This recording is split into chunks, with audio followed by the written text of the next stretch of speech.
Hi hello ನಮಸ್ಕಾರ welcome back to my YouTube channel. ಇವತ್ತಿನ recipe ಬಂದು ನೀವು ಆಲ್ರೆಡಿ ತಮ್ಮನೇಲಲ್ಲಿ ನೋಡಿರ್ತೀರ. ಇವತ್ತೇನು ಸ್ಪೆಷಲ್ ಅಂತ ಹೇಳಿ. ಯಾರಿಗೆ ತಾನೇ ಗೋಬಿ ಅಂದರೆ ತುಂಬ ಇಷ್ಟ ಆಗಲ್ಲ ಹೇಳಿ. ಚಿಕ್ಕ ಮಕ್ಕಳಿಂದ ಹಿಡಿದು ದೊಡ್ಡವ್ರವರೆಗೂ ತುಂಬಾ ಇಷ್ಟಪಡ್ತಾರೆ.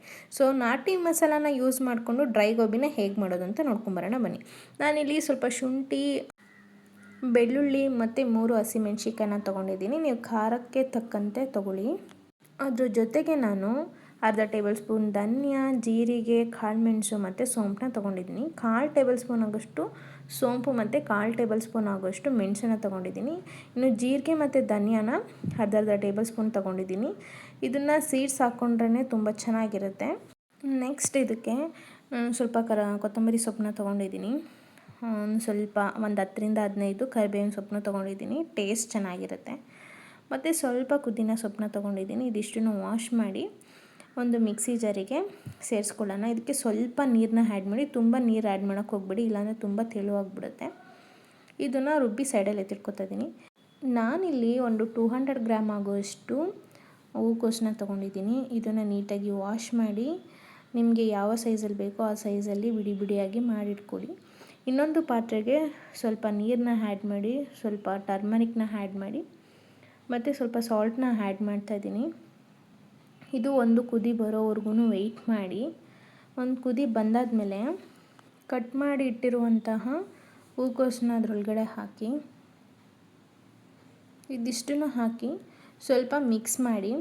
ಸ್ವಲ್ಪ ಸಾಲ್ಟ್ ಏನಾದ್ರೂ ಒಂದು ಸ್ವಲ್ಪ ಟೇಸ್ಟ್ ಮಾಡಿ ನೋಡಿ ಆ ನೀರನ್ನ. ಸ್ವಲ್ಪ ಏನಾದರೂ ಸಾಲ್ಟ್ ಏನಾದ್ರು ಕಡಿಮೆ ಆಗಿತ್ತು ಅಂತಂದರೆ ಸಾಲ್ಟನ್ನ ಹಾಕ್ಕೊಂಡು ಒಂದು ಕುದಿ ಬರೋವರೆಗೂ ಕುದಿಸ್ಕೊಂಡ್ರೆ ಸಾಕಾಗುತ್ತೆ. ಅದಾದಮೇಲೆ ನಿಮಗೆ ಗೊತ್ತಾಗ್ಬಿಡುತ್ತೆ ಬೇಗ ಬೆಂದಿದೆ ಅಂತ ಹೇಳಿಬಿಟ್ಟು. ಅದಾದಮೇಲೆ ನೀವು ಹೂಕೋಸು ಬೇರೆ ಮತ್ತು ನೀರು ಬೇರೆ ಸಪ್ರೇಟಾಗಿ ಎತ್ತಿಟ್ಕೊಳ್ಳಿ. ಇದೆಲ್ಲ ಏಕೆಂದರೆ ನೀರು ಪೂರ್ತಿಯಾಗಿ ಶೋಧಿಸ್ಕೊಬೇಕು, ಇಲ್ಲ ಮಸಾಲೆ ಹಾಕಿದಾಗ ನೀರು ಥರ ಬಿಟ್ಕೊಬಿಡುತ್ತೆ. ಇನ್ನೊಂದು ಪಾತ್ರೆಗೆ ಬೇಯಿಸಿಟ್ಕೊಂಡಿರುವಂತಹ ಹೂಕೋಸನ್ನ ಅದರೊಳಗಡೆ ಹಾಕ್ತಾಯಿದ್ದೀನಿ. ನಾವೇನು ಮಸಾಲೆ ರುಬ್ಬಿರ್ತೀವಲ್ಲ, ಹಸಿ ಮಸಾಲೆ, ಪುದೀನ, ಕೊತ್ತಂಬರಿ ಸೊಪ್ಪು, ಜೀರಿಗೆ, ಮೆಣಸು, ಹಸಿಮೆಣ್ಸಿಕಾಯಿ, ಬೆಳ್ಳುಳ್ಳಿ ಮತ್ತು ಶುಂಠಿ, ಇದಿಷ್ಟನ್ನು ರುಬ್ಬಿರುವಂಥ ಮಸಾಲೆನ ಇದರೊಳಗಡೆ ಹಾಕ್ತಾಯಿದ್ದೀನಿ. ಇದಕ್ಕೆ 2 ಟೇಬಲ್ ಸ್ಪೂನ್ ಆಗೋಷ್ಟು ನಾನು ಕಾರ್ನ್ಫ್ಲೋರ್ನ ಹಾಕೋತಾ ಇದ್ದೀನಿ. ನೀವು ಕಾರ್ನ್ಫ್ಲೋರ್ ಆದರೂ ಯೂಸ್ ಮಾಡ್ಬೋದು, ಇಲ್ಲಾಂದರೆ ಕಾರ್ನ್ಫ್ಲೋರ್ ಇಲ್ಲಾಂದರೆ ಅಕ್ಕಿ ಹಿಟ್ಟಾದ್ರು ಯೂಸ್ ಮಾಡ್ಬೋದು. ನಾನಿಲ್ಲಿ 2 ಟೇಬಲ್ ಸ್ಪೂನ್ ಆಗೋಷ್ಟು ಮೈದಾ ಹಿಟ್ಟನ್ನು ಕೂಡ ಯೂಸ್ ಮಾಡ್ತಾಯಿದ್ದೀನಿ. ಮೈದಾ ಹಿಟ್ಟು ನಾನು ಯೂಸ್ ಮಾಡಲ್ಲ ಅನ್ನೋರು ಸ್ಕಿಪ್ ಕೂಡ ಮಾಡ್ಬೋದು. ಇದಕ್ಕೆ ಸ್ವಲ್ಪ ರುಚಿಗೆ ತಕ್ಕಷ್ಟು ಉಪ್ಪನ್ನ ಹಾಕೋತಾ ಇದ್ದೀನಿ. ಏಕೆಂದರೆ ನಾನು ಮಸಾಲೆ ರುಬ್ಬಬೇಕಾದ್ರೆ ಜಾಸ್ತಿ ಉಪ್ಪು ಹಾಕಿಲ್ಲ. ಸೊ ಹಾಗಾಗಿ ನೀವು ಟೇಸ್ಟಿಗೆ ತಕ್ಕಂತೆ ನೋಡಿ ನೀವು ಸಾಲ್ಟನ್ನ ಆ್ಯಡ್ ಮಾಡಿದ್ರೆ ಒಳ್ಳೆಯದು. ನೀವು ನೋಡ್ಬೋದು ಎಷ್ಟು ನೀಟಾಗಿ ಕೋಟಿಂಗ್ ಆಗಿದೆ ಅಂತ ಹೇಳಿಬಿಟ್ಟು. ನಾವು ಎಣ್ಣೆಗೆ ಹಾಕಿ ನಾವು ಕರಿಯೋಕ್ಕಿಂತ ಮುಂಚೆ ಇದನ್ನು ಅರ್ಧ ಗಂಟೆ ಅಂತ ನೆನೆಸಿಡ್ಬೇಕಾಗುತ್ತೆ.